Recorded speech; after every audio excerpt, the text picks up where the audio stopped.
last time. So, look, one of the things I think is interesting in this, well, there's so many aspects of it, but one of the things I want to talk about is the concept of reaction time. Mhm. You, in that last session we did, you spoke to me and you said he's so fast in with regard to Mayweather. How do you see that, and what do you see the role of reaction time being in this performance? Well, the thing with it is you have the two parts, don't you? You have the reaction time, the kind of the speed it takes to notice that something is happening, perceive it, and then you've got the movement time. Mm.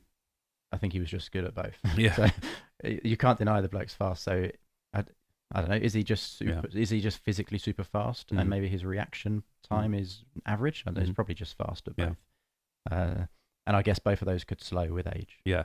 And what we're talking about there is, at least on the theoretical side, if Mayweather, say, if he's going to do, what do they call it, like the shoulder roll type movement, for him to do that, there's effectively two aspects of it. If we look at that in general, that is his response time. Remember, the response time, or what we sometimes call reaction time, is effectively how long the information processing process takes, or how long information processes for, and then movement is applied.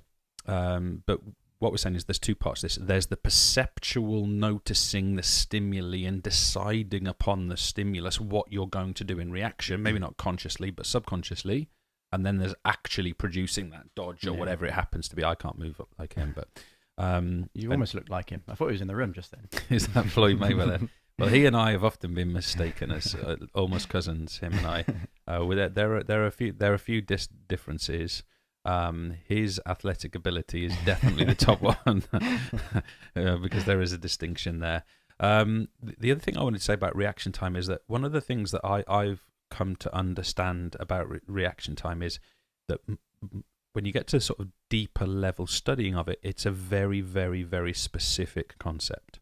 And I think this becomes fascinating in the Mayweather-McGregor contest because clearly what we know for certain is Mayweather, in terms of responding, both his reaction time and his movement time in response to specific boxing stimuli, the triggers, the ticks that boxers will have, he is incredibly efficient, rapid, immediate at responding to that, apparently faster than any other boxer I've certainly ever seen. Yeah.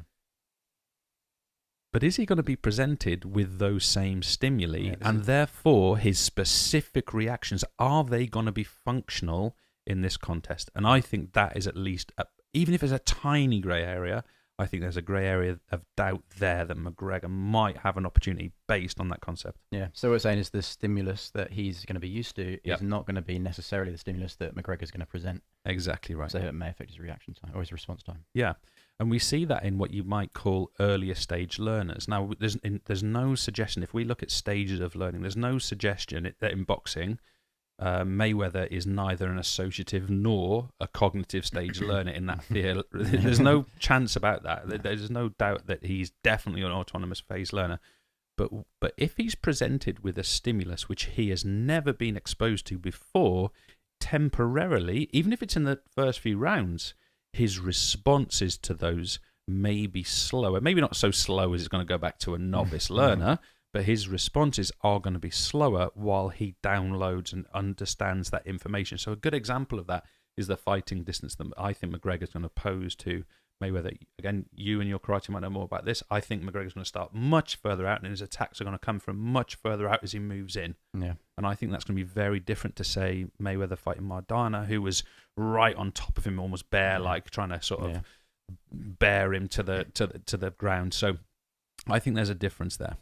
Yeah, I think so. I think McGregor's definitely going to be further out, I would say. That's typical for karate style, right? You start really far out. And it's really in karate, you have the kind of two different parts, really. You have the kind of points kumite, points sparring, which typically starts very far out, and there's lots of bouncing around, lots of lining each other up, and then it's very rapid in and out kind of movements. And then you have the kind of more traditional sort of self-defense type element to it, which is, I think I call it irikumi. It's kind of like the contact, more kind of heavyweight boxing is more likened to that, really. So it's much closer. There's a bit of grappling involved. It's more like a boxing kind of environment. So either if you're going to be far away, then you've got to be fast to go in, score a point, or in this case, make contact and then get back out again.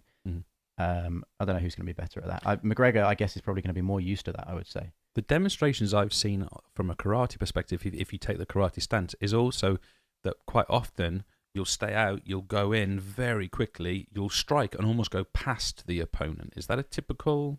Yeah, quite often what happens is you go in and then you retreat as fast as you can. Okay.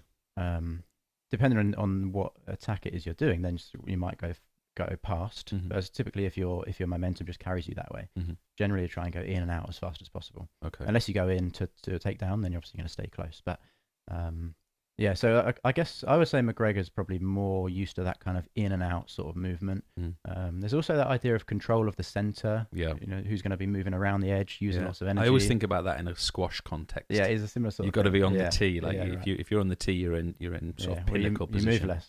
Yeah, So exactly. You fatigue. We'll cover that next time probably, but Yeah. you fatigue less. Yeah, it's an interesting one. The other thing I think is interesting on reaction time, and again, come back to Mayweather's consideration here. He must be an absolute master at developing what we might loosely call the single channel hypothesis. And this is the idea that if you see the decision that the fighter has to make, I accept not necessarily the conscious decision, but if you see it almost like what would you call it, like a funnel, like a funnel type model. Imagine numerous balls going into that funnel, or it's almost like it's a lotto machine and you have to get the one out, the response out that you want.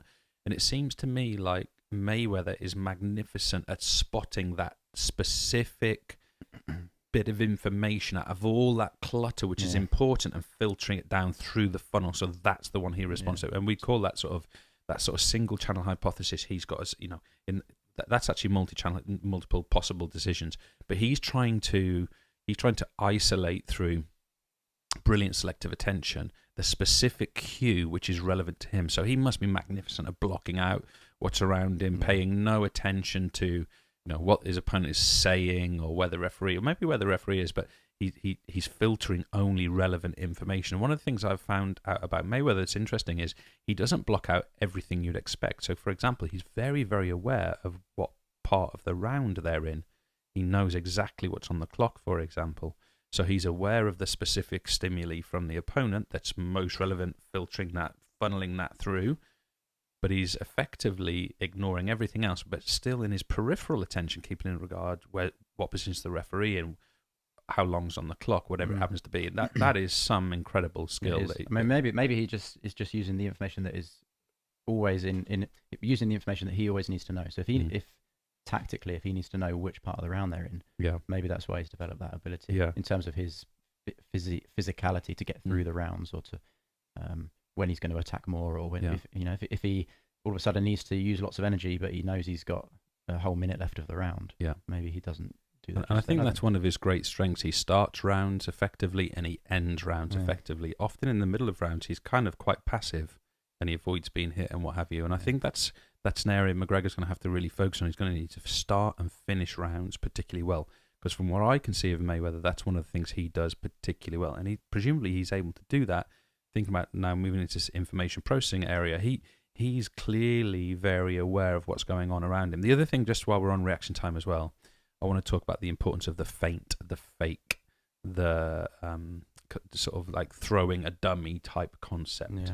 Because one of the things I think is going to be really interesting here is that, again, Mayweather is going to be looking for different... He's going to be conscious of different stimuli that McGregor may pose, because that's presumably one of the things he might fear going into this. Is he going to do something which I've not seen before? So he's going to be looking for that.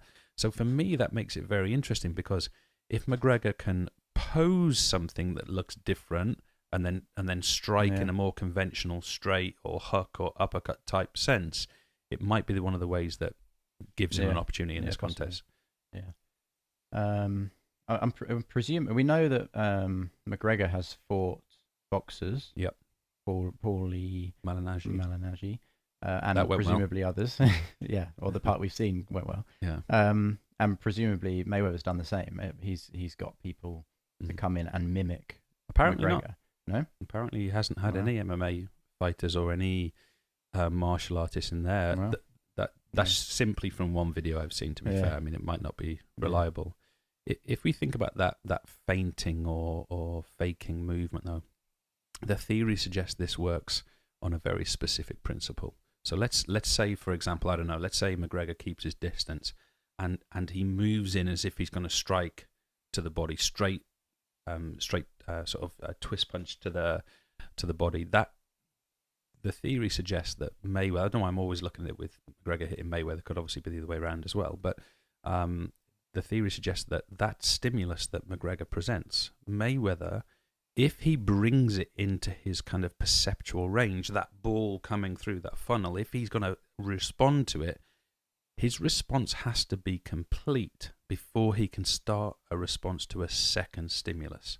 Yeah. So what that would suggest is that if McGregor can get Mayweather following feints and fake shots and dummies, then what's going to happen is that Mayweather's literally going to move in to avoid those things, potentially leaving himself open to other type of shots. And I've read a little bit that one of the possible ways he might do that is effectively around the side, sort of hook right, sort of bringing up Mayweather's left side, and then the straight left going through the middle as a potential one, and that's what we call the PRP, psychological refractory period. If he's able to benefit from that, in a sense, making the reaction to the second stimulus slower, then that could give him a massive advantage to get some shots home. Yeah, and that's why you end up with like a flurry of punches. Yeah.